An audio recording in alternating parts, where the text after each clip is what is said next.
जय श्री महाकाल। आप सभी के आपके अपने चैनल में एक बार फिर से बहुत स्वागत है दोस्तों, और आपका आभार है।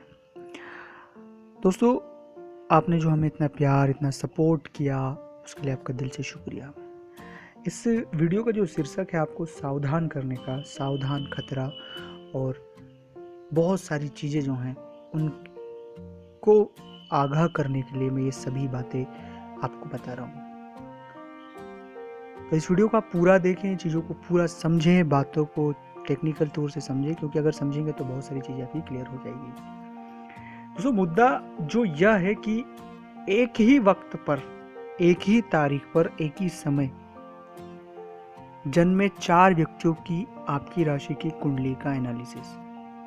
सोचिएगा कि 4 लोग एक ही समय पैदा हुए हैं और उनकी चारों का जो जीवन है वो अलग अलग क्यों है, और अलग अलग हैं तो कौन कौन सी चीज़ उनमें सकारात्मक है, कौन सी नकारात्मक है, और कौन कौन सी चीज़ें उनको अभी वर्तमान प्रभावित कर रहे हैं। तो ये बातें अगर आप जान जाएंगे तो मुझे ऐसा यकीन है कि आप भी अपनी कुंडली में कोई दोष या कोई चीज़ें हैं उनका निवारण स्वयं कर लेंगे, आप खुद ही कर लेंगे, किसी के पास आपको जाने की ज़रूरत नहीं है। तो बहुत इंटरेस्टिंग बातें हैं इस वीडियो में, आप पूरा समझे, पूरे सोचे, तभी चीज़ें सही हो पाएगी। और आप अगर अभी तक चैनल को सब्सक्राइब नहीं किया है तो प्लीज़ आप इस चैनल को सब्सक्राइब करें, कमेंट्स में लिखें भोलेनाथ का नाम, जो आपको अच्छा लगे, जय श्री महाकाल लिखें, ओम नमः शिवाय लिखें, ओम गणेशाय नमः लिखें, जो लिखना हो, लेकिन ईश्वर का नाम कमेंट्स में ज़रूर लिखें। दूसरी बात, आप मुझसे बात करना चाहते हैं तो स्क्रीन पर नंबर चल रहे हैं, आप व्हाट्सएप पर अपॉइंटमेंट लेकर मुझसे बात कर सकते हैं।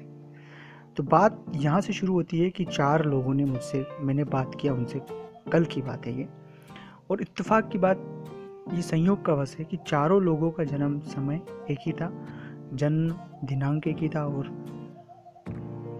दोनों चीज़ें एक जैसी थी, सिमिलरली।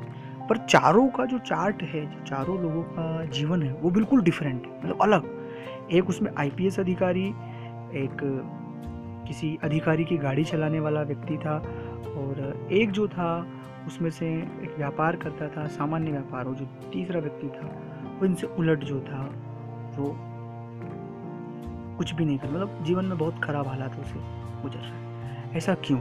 ग्रहों की महादशा भी वही चल रही है, ग्रहों का सभी, क्योंकि एक ही व्यक्ति एक ही समय पर जन्म लिया हुआ है, तो बहुत सी चीज़ें जो हैं, लगभग 70% चीज़ें मैच होती हैं, 30% में बहुत सी चीज़ें आ जाती हैं, लेकिन उसके बाद भी वो चारों का जो जीवन श्रेणी वो अलग अलग क्यों है, ये प्रश्न उठता होगा। और मैं ये बात आपको क्यों बता रहा हूँ? ये बात आपको इसलिए बता रहा हूँ कि कहीं आपके साथ भी यही सिचुएशन होगी, तो मुझे लगता है कि इन चीज़ों को आप सही अपने तरीके से कर सकते हैं। चारों में एक सेम बात थी कि वो इस दरमियान जो ये पीरियड चल रहा है उसमें वो दुखी थे, सेम बात चारों में एक ही थी। बाकी लाइफ स्टाइल, जीवन और जीवन शैली सब कुछ अलग है, उसमें माता पिता के कर्म, कुल गोत्र, ये सभी चीज़ें जो है मेंशन होती है, सभी चीज़ों का भी विश्लेषण होता है।